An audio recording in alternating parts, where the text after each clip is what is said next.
শুভ বিকাল।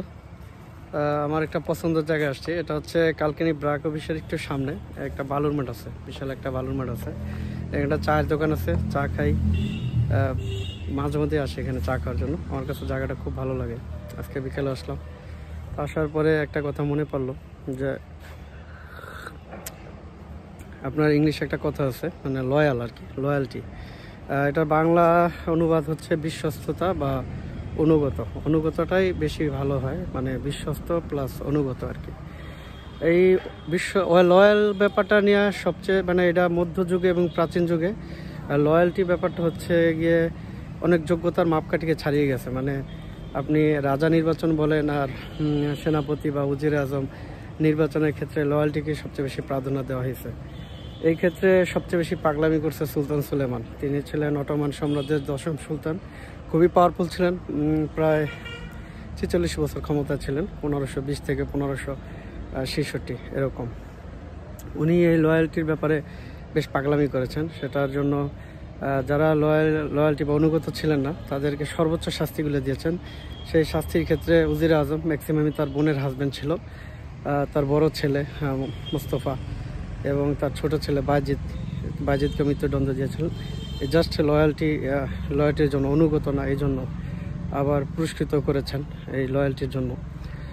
তার যে মেজর সন্তান ছিল সুলতান সেলিম, অনুগত ছিলেন কিন্তু অন্যান্য যোগ্যতার মাপকাঠিতে তিনি পিছিয়ে ছিলেন, মধ্যপ্য ছিলেন, ওরকম যোগ্য ছিল না, কিন্তু বাবার প্রতি বেশ লয়াল ছিলেন।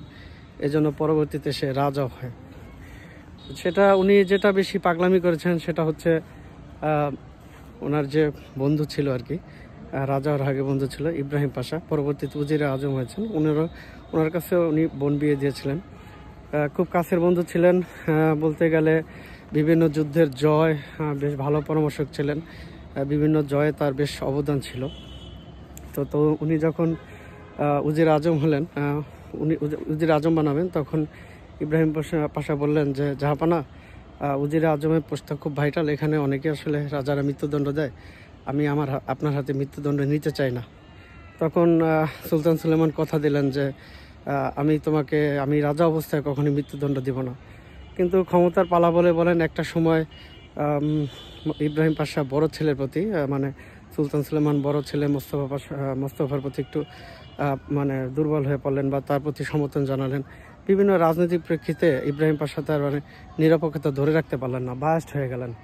এটা সুলতান সুলেমান ভালোভাবে নিলেন না এবং মনে হলো যে সে আসলে সেই লয়ালের পর্যায়ে নাই। এই জন্য ডিসিশন নিলেন তারা আসলে মৃত্যুদণ্ড দিবেন। কিন্তু যেহেতু কথা দিয়েছেন যে তিনি রাজা অবস্থায় তাকে কখনোই মৃত্যুদণ্ড দিবে না, এই জন্য তিনি গভীর চিন্তা পড়ে গেলেন যে কি করা যায়। তখন তিনি অটোমান সাম্রাজ্যের গ্র্যান্ড মুফতি ছিলেন। কোনো কাউকে মৃত্যুদণ্ড দিতে গেলে তার কাছে ফতোয়া নিতে হয় যে মৃত্যুর একটা ভ্যালিড কারণ হিসেবে।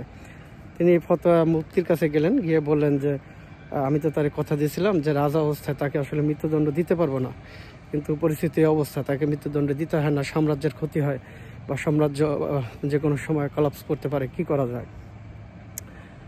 তখন মুফতি সময় নিলেন। মুফতি সময় নিয়ে পরবর্তীতে চিঠিতে জানালেন যে যেহেতু তিনি কথা দিয়েছেন মৃত্যুদণ্ড দিবেন না, এক্ষেত্রে তার মৃত্যুদণ্ড যদি ঘুমন্ত অবস্থায় কার্যকর করা যায় তাহলে তার কথার বরখেলাপ হবে না, আপনার সাম্রাজ্য ভালো থাকবে। কোন এক রমজান মাসে সুলতান সুলেমান তাকে ইফতার করার জন্য দাওয়াত দিলেন।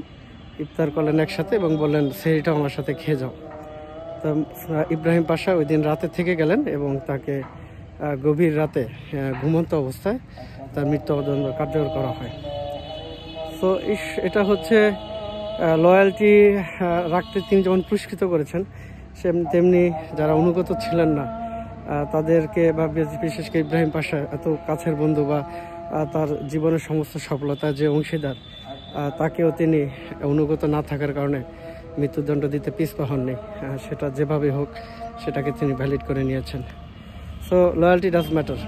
জীবনে আমার কাছে মনে হয় লয়্যালটি মানে খুবই মানে এটা মানে জীবনের পথ মসৃণ করে এবং ভবিষ্যতের অনাকাঙ্ক্ষিত যে ঝুট ঝামেলা বা বলেন বড় ধরনের হুমকি ক্ষতি হুমকি সেটা থেকে রক্ষা করে। সুলতান সুলেমান সেটা বুঝতে পেরেছিলেন। এবার জন্য অটোমান সাম্রাজ্যের সবচেয়ে বেশি দিন ক্ষমতা ছিলেন সুলতান সুলেমান। তার সময়কে বলা হয় যে অটোমান সাম্রাজ্যের স্বর্ণযুগ। সুলেমান দ্য ম্যাগনিফিসেন্ট বলা হয় তাকে। ধন্যবাদ, সবাই ভালো থাকবেন।